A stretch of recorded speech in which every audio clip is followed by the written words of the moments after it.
Capítulo 5 A doida da Sra. Webster.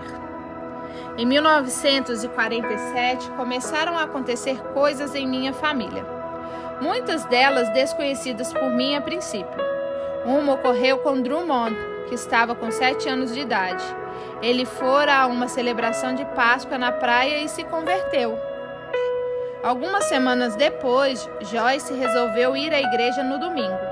Ela também se sentiu tocada pela mensagem simples que ouviu e aceitou Jesus como seu salvador pessoal e abandonou a bebida e a vida de pecado. Mas eu não sabia de nada disso. Joyce estava com medo de me contar o que havia acontecido e eu estava tão bêbado naquele domingo que não tinha condições de perceber nenhuma mudança em minha mulher. Na segunda-feira de manhã, quando eu saí de casa para o serviço na base, Joyce me disse: "Veja se você volta direto para casa hoje à noite. Vamos jantar às 6. Certo. 6 em ponto, respondi. O admirável é que eu realmente voltei para casa às 6 naquela tarde. Joyce havia preparado um jantar de dar água na boca. Eu estava com fome, assentei-me à mesa como em um restaurante de família e mergulhei de cabeça na comida. Ninguém falou muito, mas a certa altura da refeição olhei para Joyce. Lá estava ela, sentada, sorrindo para mim. Durante fugazes segundos, eu a vi como da primeira vez. Seus olhos azuis, cheios de amor, sua hétera disposição irradiando beleza e felicidade. Era como se ela tivesse voltado a ser o que fora no passado. "Por que você está tão feliz?" perguntei. "Oh, por nada em especial, acho. Eu me sinto bem essa noite", ela disse com certa hesitação. "É bom alguém se sentir assim", observei, voltando ao meu prato. Quando saí para trabalhar na manhã seguinte, ela disse: "Lembre-se de como foi bom ontem à noite. Esteja em casa outra vez às 6. Aqui estarei", prometi. No entanto, eu estava começando a me sentir um pouco seco. Por isso, resolvi dar uma paradinha no bar do hotel, apenas por alguns minutos antes de ir para casa naquela tarde. Pedi um copo de cerveja e um conhaque duplo. Suguei a espuma do copo e misturei metade do conhaque. Depois de umas 2 cervejas, comecei a discutir com alguns fregueses a respeito de quem era o maior lutador de boxe do mundo. Quando cheguei em casa, já eram 7 horas. Pude perceber ao ver a mesa que os demais já haviam jantado. Tentei conservar quente sua comida. "Receio que não esteja tão gostosa", disse Joyce, tirando alguma coisa do forno. "Está tudo bem. Não estou com muita fome hoje", respondi com a língua pastosa. Tentei comer a deliciosa comida que ela pôs diante de mim, mas não consegui engolir. Joyce fez tudo para mostrar-se alegre, mas comigo meio bêbado, não conseguiu sucesso algum. Na quarta-feira de manhã, ela não falou nada acerca de voltar para casa na hora certa. Novamente, dei uma paradinha no bar. Cheguei em casa às 20h30. A comida estava fria. "Você quer que eu esquente algo?", disse aborrecida. Não estou com fome", respondi. Essa foi toda a nossa conversa naquele resto de noite. Na quinta-feira, cheguei em casa às 10 da noite. As crianças já estavam na cama. Eu estava muito bêbado e fui direto para o quarto, deixando Joyce sentada na sala. Na sexta-feira não voltei para casa. Bebi uma cerveja atrás da outra até às 7 horas da manhã. A essa altura de tão bêbado, eu não sabia o que estava fazendo. Tinha certeza de que não conseguiria alcançar minha casa. Por isso, pedi ao garçom encarregado do bar que me arranjasse um quarto no hotel. Vendo minha péssima condição, respondeu que havia um quarto vago no extremo da sala e que eu o ocupasse. Saí cambaleando por uma porta e desci para a sala anexa. Estava tonta e vacilava no caminho. A sala parecia ter 2 quilômetros de comprimento. Eu sabia que não conseguiria atravessá-la. Por isso, passei sem firmeza pelo alojamento das empregadas negras e entrei na primeira porta aberta. Atirei-me na cama e apaguei. Quando despertei na manhã seguinte, minhas roupas estavam cobertas de penas de galinha. Aqueles detestáveis colchões de penas.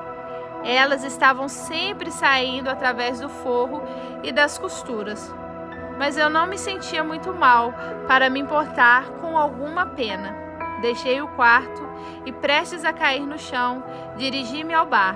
Pedi outra cerveja, paguei a bebida e o quarto e me sentei ali durante uns 15 minutos tentando acordar de vez. Cheguei em casa na manhã de sábado, no momento em que Joyce estava se levantando. Eu não tinha a menor ideia de que horas eram. Joyce olhou espantada para as penas que me cobriam. "Onde você esteve?" "Eu apaguei", respondi, evitando falar do colchão. Fui para o quarto, tirei o uniforme, pendurei-o ao lado da cama, vesti o pijama e rastejei-me para debaixo das cobertas. O travesseiro macio me fez bem. Minha cabeça estava estourando, mas algumas horas de sono, pensava eu, me curariam. Sorri e fechei os olhos. O despertador disparou 2 minutos depois. Era hora de levantar e ir trabalhar. Empurrei os cobertores, tirei o pijama, catei as penas do meu uniforme, vesti-me e saí correndo para os estaleiros. Ao meio-dia, li no jornal que uma empregada negra havia sido estrangulada com um pedaço de arma em seu próprio quarto durante a noite de sexta-feira, no mesmo hotel em que eu dormira. Tentei lembrar de alguma agitação ou gritaria que, porventura, tivesse ouvido, mas minha memória era como uma folha de papel em branco. Tudo o que eu recordava era de ter passado cambaleando pelo quarto da empregada no momento em que estava prestes a apagar. A notícia dizia que as autoridades estavam à procura do suspeito do assassinato. De repente, despertei para um ponto importante. Ter estado no mesmo edifício me tornava automaticamente um suspeito. O pensamento de talvez vir a ser interrogado pela polícia me deixou apavorado. Se eu tivesse alguma resposta que fizesse sentido, não seria tão mal. Mas bêbado como estava, nada guardara na memória. "Por que você está se preocupando?" Perguntei a mim mesmo. Diga-lhe apenas que você estava doente e não se recorda de alguma coisa relacionada ao assunto. Aliviado, sorri para mim mesmo por um momento. Mas então, outro pensamento, vindo não sei de onde, repontou na minha cabeça. Quem garante que não foi você quem cometeu o crime? Você estava apagado, lembra? Seu estado era de total irresponsabilidade. Durante a noite você pode ter feito muita coisa. E se o interrogarem nesse sentido, como provar que você não fez nada? Comecei a suar.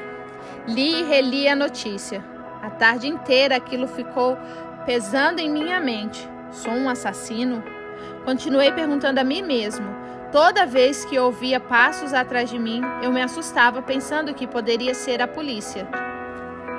Na semana seguinte inteira eu vivia apavorado. Noite após noite sonhava com criaturas diabólicas apontando-me os dedos, escarnecendo e gritando: "Assassino! Assassino! Robert Tom é um assassino!" Em seguida, riam com sinistras gargalhadas. De vez em quando eu acordava, banhado em suor, e pedia a Deus que me livrasse daqueles malditos pesadelos. Tentei afogar minha ansiedade na bebida, mas foi em vão. A qualquer momento a polícia podia bater na minha porta. Passei cada tarde daquela semana no bar. No sábado só trabalhei meio-dia e voltei para casa como sempre bêbado. Joyce e o bebê não estavam em casa. Ela havia deixado um bilhete para Drummond. Eu li a breve mensagem: "Desculpa, não posso continuar aqui. Por favor, tome conta das outras crianças por mim. Arroz bife e batata na geladeira. Eu amo você. Mamãe." Tivemos um almoço silencioso naquele dia, quebrado apenas pelas crianças perguntando onde estava a mamãe. "Ela precisou sair. Ela voltará", expliquei, sentindo um nó na garganta. Eu nada podia comer. Depois que os pequenos acabaram de comer, mandei que fossem brincar na rua. Cortei nervosamente uma fatia do rosbife, peguei uma batata frita e fiquei ali, diante da janela olhando, sem nada ver, para as altas montanhas atrás da nossa casa. Pensei que fosse ficar louco. Parecia que eu não tinha um amigo só no mundo. Provavelmente a polícia estava à minha procura. Eu estava dominado pela bebida e sem esperança de libertação. Diabo, de que adianta viver? Estou liquidado, falei. Comigo mesmo. Fiquei ali tentando imaginar de que modo eu podia acabar com tudo aquilo. Justamente nesse momento alguém bateu na porta da frente. Quando eu abri, deparei-me com uma senhora de meia idade usando um traje de lã e um chapéu muito ajustado à cabeça. Como vai? Você é Robert Tom? Ela perguntou. Sim, senhora, em que posso servi-la? Chamo-me Gladys Webster, ela disse, passando por mim e entrando na sala. Ficamos frente a frente. Senhor Tom, vim aqui para falar sobre Jesus. Jesus? Ouça, mulher estúpida, eu não preciso de nenhuma lição de escola dominical. Tenho minha igreja, tenho minha Bíblia, sou metodista e não preciso de nada. Seja o que for que a senhora esteja vendendo, gritei. Onde está a sua Bíblia? Ela perguntou, ainda tentando sorrir bravamente. Está no fundo da minha saca de guerra, onde a coloquei quando saí de Roma em 1945. Agora vá para o inferno, fora da minha casa, antes que eu quebre o seu pescoço. Ela ficou assustada e disse, afastando-se rumo à porta. Está bem, senhor Tom. Desculpe-me, eu não tinha a intenção de ir. Cale a boca, saia já da minha propriedade, berrei. Sim, senhor, ela replicou no instante em que disparava de minha casa. E nunca mais volte aqui, berrei. Entrei na casa, feliz por ter me livrado dela. Esses fanáticos malucos, murmurei para mim mesmo. Não preciso de suas loucas religiões. No entanto, não muito depois de ter virado as costas, eu ouvi caminhando de volta. Ela veio direto a mim, pôs seu dedo bem debaixo do meu nariz e começou a orar em uma língua que eu jamais ouvira. Eu já ouvira algo acerca de pessoas que falavam em outras línguas e desconfiei que era isso que ela estava fazendo. Tentei esquivar-me e ir para o meu quarto, mas subitamente um poder invisível me dominou. E o acontecimento seguinte de que me lembro foi que eu estava de joelhos, orando, de mãos levantadas para o teto. Ouvi a mim mesmo dizendo, se há um Deus no céu, tenha misericórdia de mim, um pecador. E comecei a chorar copiosamente. Imediatamente a mulher bateu com as palmas das mãos na minha cabeça e começou a repreender o demônio que estava em mim. Vós, demônio, sai dele, ela gritava. Satanás, eu te dou ordem que liberte esse homem e o deixe livre, em nome de Jesus. Bem, eu nunca havia experimentado tratamento igual aquele antes, mas à medida que ela orava, sentia alguma coisa estranha acontecendo dentro de mim. Uma libertação. Uma desocupação de forças estranhas. Comecei a rir e a chorar ao mesmo tempo, enquanto a senhora Webster, ali de pé, dizia em voz alta, louvado seja o nome do Senhor, graças a Jesus. Quando a emoção começou a declinar, a senhora Webster me pegou pelos braços e disse, venha comigo, senhor Tom, há alguém que o senhor precisa conhecer. Pus-me de pé e segui a senhora Webster. Ela me deu o braço e fomos andando pelas proximidades até a missão de fé apostólica. O edifício estava vazio, a não ser por duas jovens que tocavam órgãos. Onde está o pastor? A senhora Webster perguntou. Ele só chegará mais tarde, irmã Webster. Uma das jovens respondeu. Está bem, vamos esperar, ela disse. Eram por volta das 3 da tarde. As jovens recomeçaram a tocar o órgão e a primeira coisa que aconteceu comigo foi que elas me fizeram cantar. Havia muitos anos que eu não cantava um hino, mas depois que comecei não consegui parar. Pus para fora todos os cânticos que havia aprendido na escola dominical. Depois de cantar todos os hinos de que me lembrava, comecei de novo. Quando afinal o pastor chegou às 7 da noite, eu ainda tinha disposição para continuar cantando. Depois que o pastor Cropton ouviu minha história, ajoelhou-se comigo e orou até que eu obtivesse a resposta. Como ele mesmo disse, ele queria assegurar-se de que eu estava realmente salvo. Por isso, confessei novamente todos os meus pecados e chorei e ri. Tal como fizemos antes, enquanto a senhora Webster bradava e louvava ao Senhor. Quando finalmente fiquei em pé, o pastor declarou, Irmão Tom, você nunca esquecerá esse dia. Agora você é uma nova pessoa e desejo que seja fiel ao Senhor e comece a frequentar todos os cultos da missão. Estou certo de que farei, pastor. Sei que algo maravilhoso acaba de me acontecer. Eu disse alegremente, abrindo-me em um largo sorriso. Depois que apertamos calorosamente as mãos um do outro, separamos-nos e eu comecei a caminhar de volta para casa. Seja o que for que me tenha feito parar no bar, jamais saberei. Talvez fosse a coisa mais natural a fazer.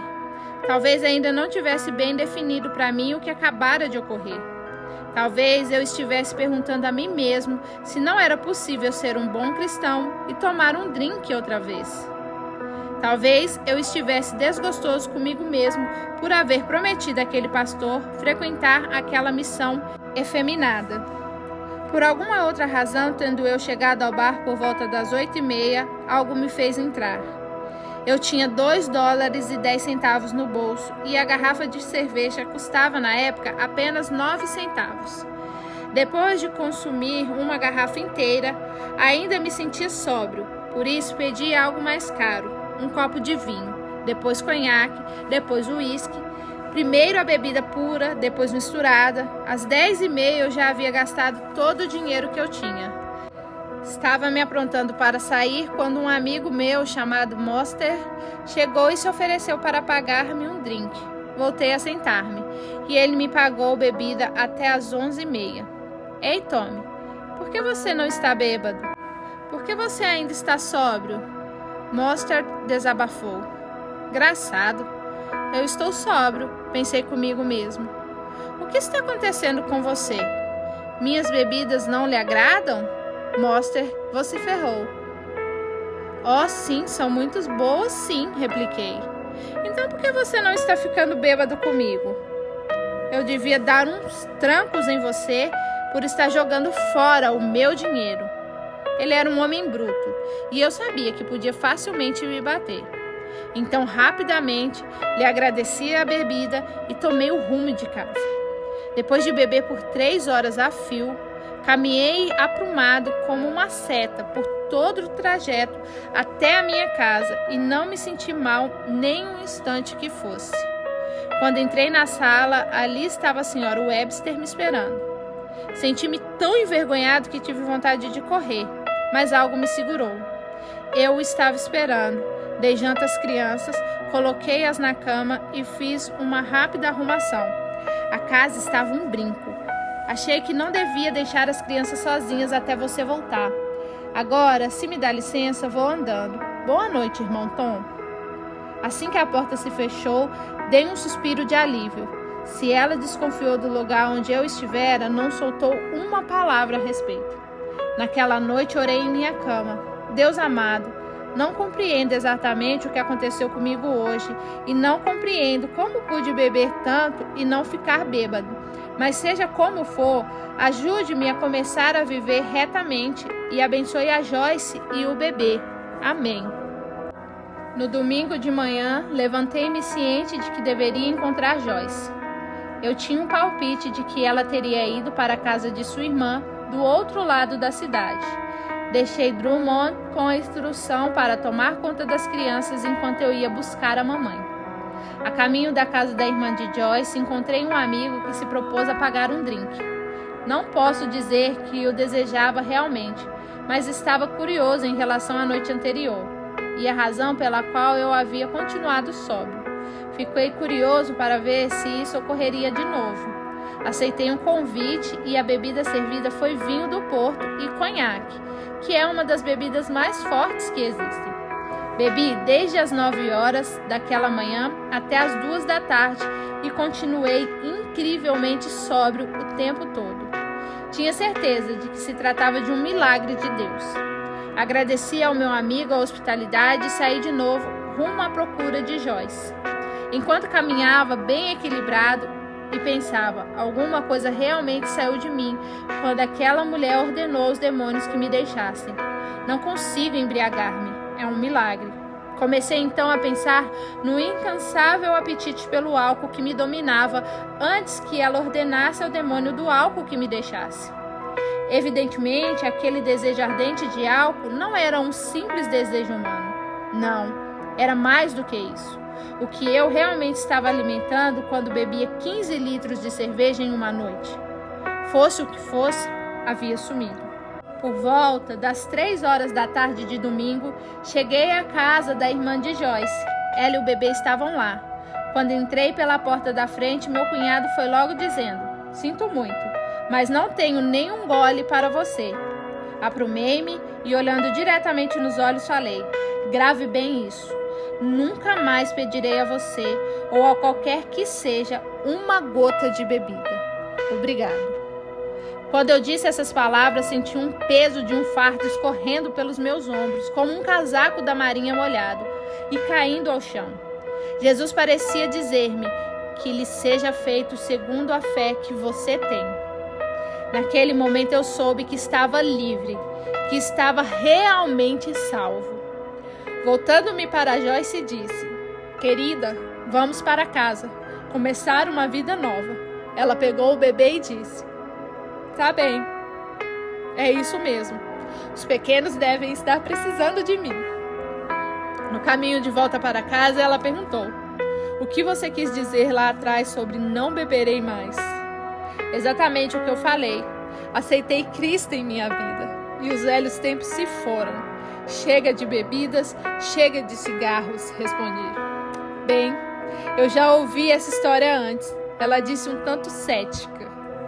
Quando chegamos, Joyce ficou surpresa por encontrar a casa brilhando e as crianças vestidas com as roupas de domingo. "Vocês já jantaram?" ela perguntou ansiosamente, enlaçando-as todos em um abraço. "Sim, mamãe, tivemos um jantar especial", eles gritaram. "Mas quem cozinhou para vocês?" "A senhora Webster e as senhoras da igreja." "A senhora Webster? A senhora da missão de fé apostólica?" "Sim, mamãe. E ela nos deu banho e nos vestiu. E as senhoras arrumaram a casa. Assim, você e o papai não teriam nada para fazer quando chegassem." "Mas por que a senhora Webster veio aqui?" Nesse ponto, entrei na conversa e contei a história toda a Joyce. "Oh, Bob, então é verdade. Você está salvo," ela exclamou, lançando seus braços ao redor do meu pescoço. Ela pousou a cabeça sobre os meus ombros e chorou e chorou. Depois de alguns minutos, enxugou as lágrimas. "Desculpe-me, eu não tive coragem de dizer a você, mas eu fui salva no domingo passado," continuou. "Você está salva?" Perguntei incrédulo e recuando atônito. "Sim, eu estava com medo de lhe contar, mas esperava que você notasse a diferença," disse timidamente. "Eu notei algo, mas não tinha a menor ideia do que havia acontecido com você." "Drummond também aceitou a Cristo." "Drummond?" "Sim." "Quando?" "No domingo de Páscoa." "Na missão?" "Não, na reunião de crianças, promovida pela senhora Webster na praia." "Aquela doida? Ela está decidida a pegar toda a minha família?" Falei rindo entre os dentes. "Quanto mais depressa, melhor," Joyce replicou sorrindo. "Vamos todos à missão essa noite," sugeri. "Ótimo. Espere alguns minutos até que eu me apronte," Joyce disse. Enquanto esperava, peguei o jornal de sábado que eu não havia lido por causa da emoção do dia anterior. Meus olhos caíram sobre uma notícia falando da empregada negra que havia sido estrangulada no bar do hotel. A notícia dizia que a polícia havia prendido o namorado dela e ele confessara ser o assassino.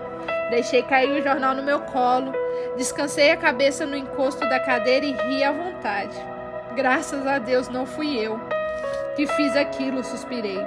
Senti-me como se tivesse ganhado uma nova vida. Não demorou muito e toda a nossa família se dirigiu à missão de fé apostólica para participar do culto da noite de domingo. Lotamos um banco inteiro.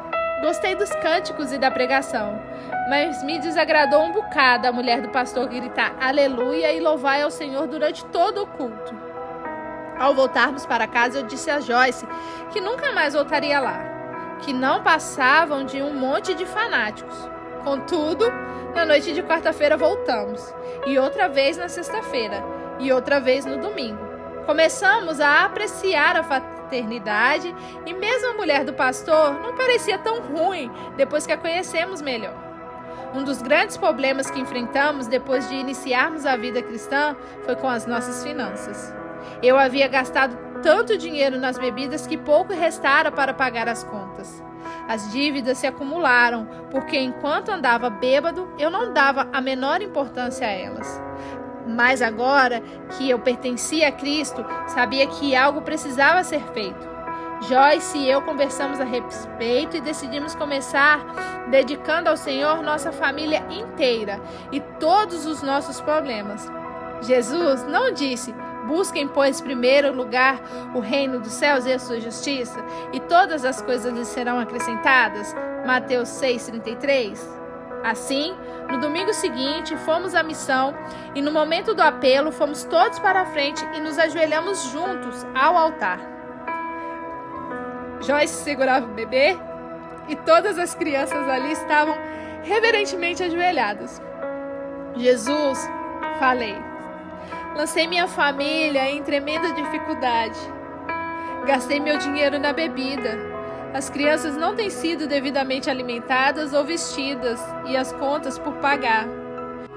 Chorei como uma criança antes de prosseguir. Jesus, tu salvastes a mim e a Joyce para a glória do teu nome. E creio que podes colocar em ordem toda essa confusão se nos entregarmos a ti. Nesse momento, me consagrei pessoalmente ao Senhor, bem como minha mulher e os meus filhos.